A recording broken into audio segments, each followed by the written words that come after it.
ในพร้อมด้วยการได้เรียนเชิญประธานเปิดทุกเทียนบูชาพระรัตนตรัยที่โต๊ะบูชานะครับก็ได้ขึ้นครับ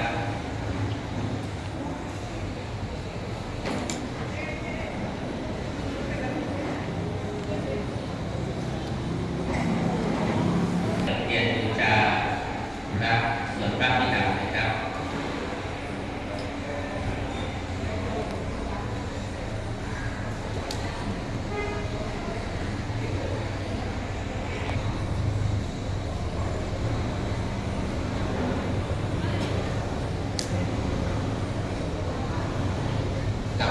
คุณสัพพุทโธภควา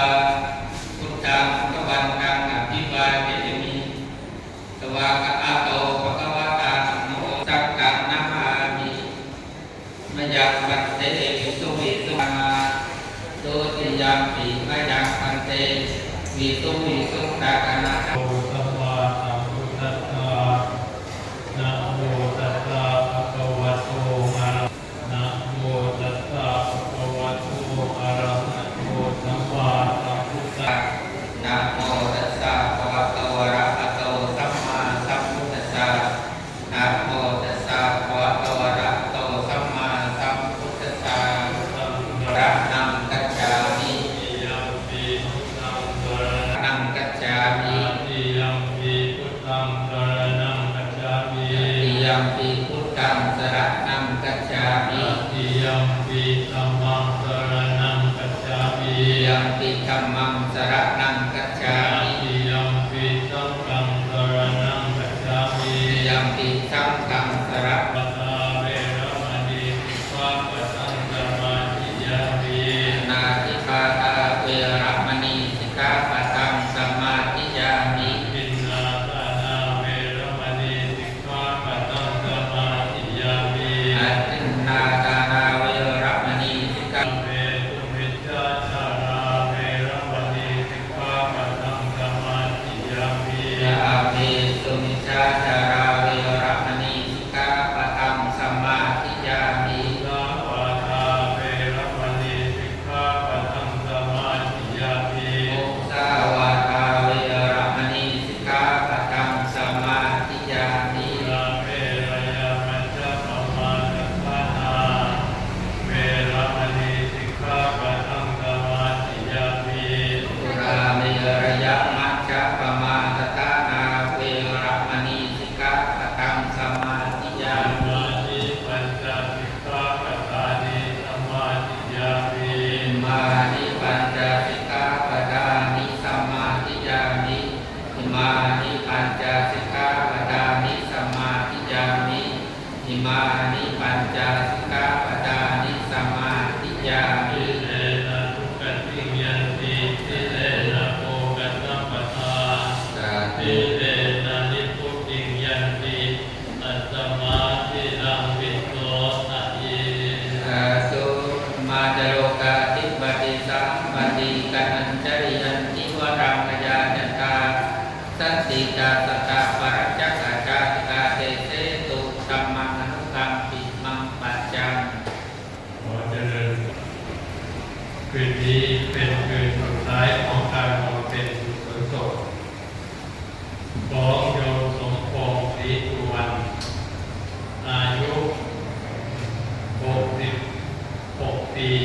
ผู้จากไปยังไม่มีวันกลับ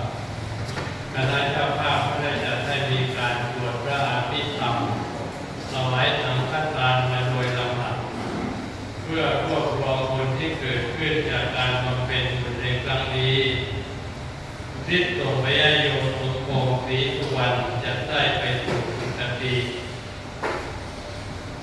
วันนี้ก่อนที่โยมจะได้ฟังสวดอภิธรรม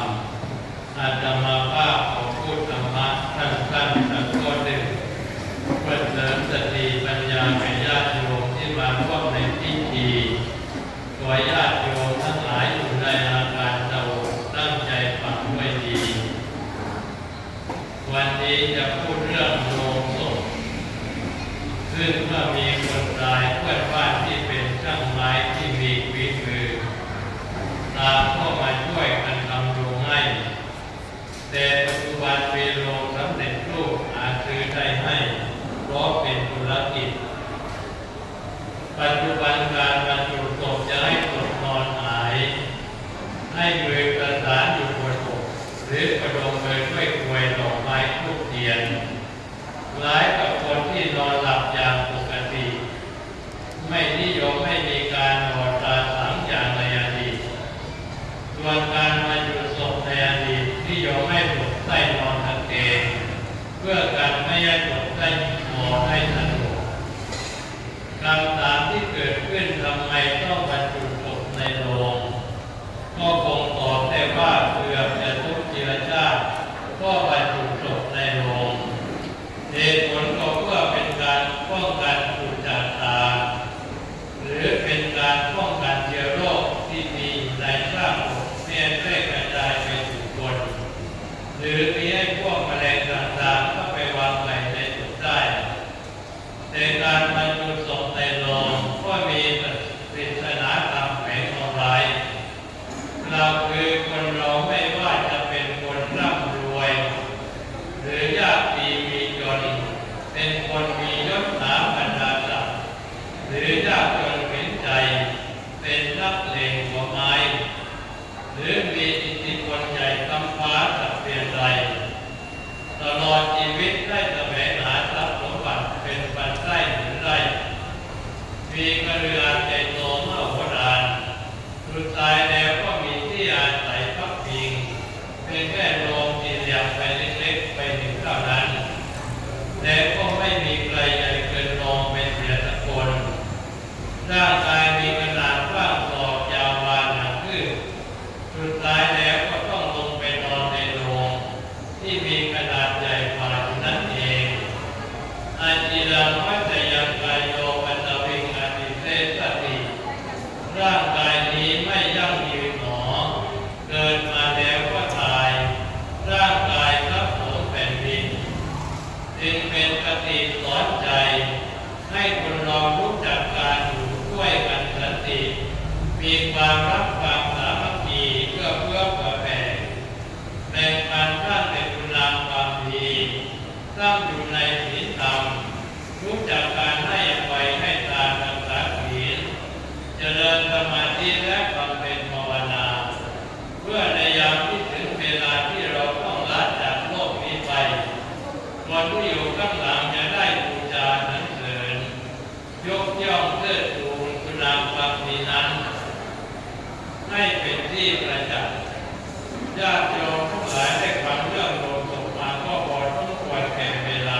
วีรัชชัย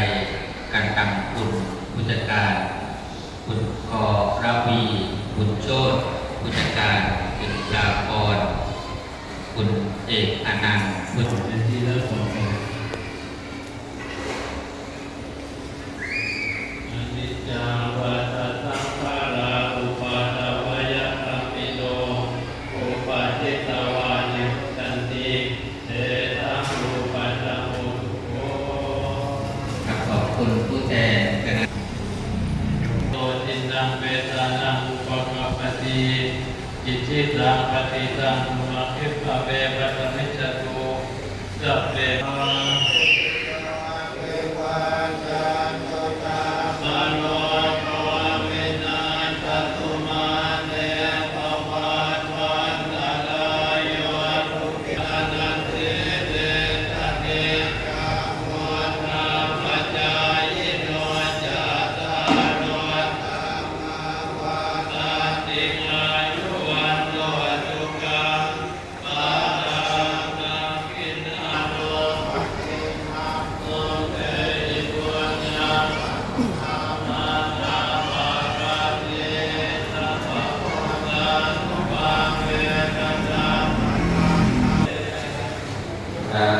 ู้สัพเพสัตตาสัตว์ทั้งหลายที่เป็นเพื่อนทุกข์จะเจ็บจะตายด้วยกันทั้งหมดทั้งสิ้นอาเวราอุตุจงเป็นสุขเถิดอย่าได้มีเวรแก่กันและกันเลยเป็นสิ่งเถิดอย่าได้มีความทุกข์กายทุกข์ใจเลยสุขีสัตตานังปริหารันตุจงมีความสุขกายสุขใจรักษาตนให้พ้นจากทุกข์ไปทั้งสิ้นเถิดอรหังสัมมาสัมพุทโธภะคะวะสวากขาโตภะคะวะตาธัมโมธัมมังนามัสสามิสุปฏิกับพิธีในครั้งนี้เสร็จพิธีการนะครับก็ขอขอบคุณคณะจากธนาคารกรุงเทพนะครับขอขอบคุณคณะครอบครัวศรีสุวรรณและท่านผู้เกียรติทุกท่านนะครับสำหรับพรุ่งนี้ก็แจ้งว่าจะเริ่มพิธีตั้งแต่เวลา 11:30 นาทีครับพระคุณเจ้าเสือมาติกาบางสุกุลทอดผ้าบางสุกุลวางอาจารย์ให้เสร็จที่นี่นะครับเที่ยงกว่าก็ยกศพนะครับเรียนพี่น้องทุกท่านรอบนี้ขอขอบคุณทุกท่านนะครับคณะใดที่จะถ่ายรูปก็แค่เรียนเชิญนะครับมีช่างภาพถ่ายรูปนะครับขอขอบคุณทุกท่านครับ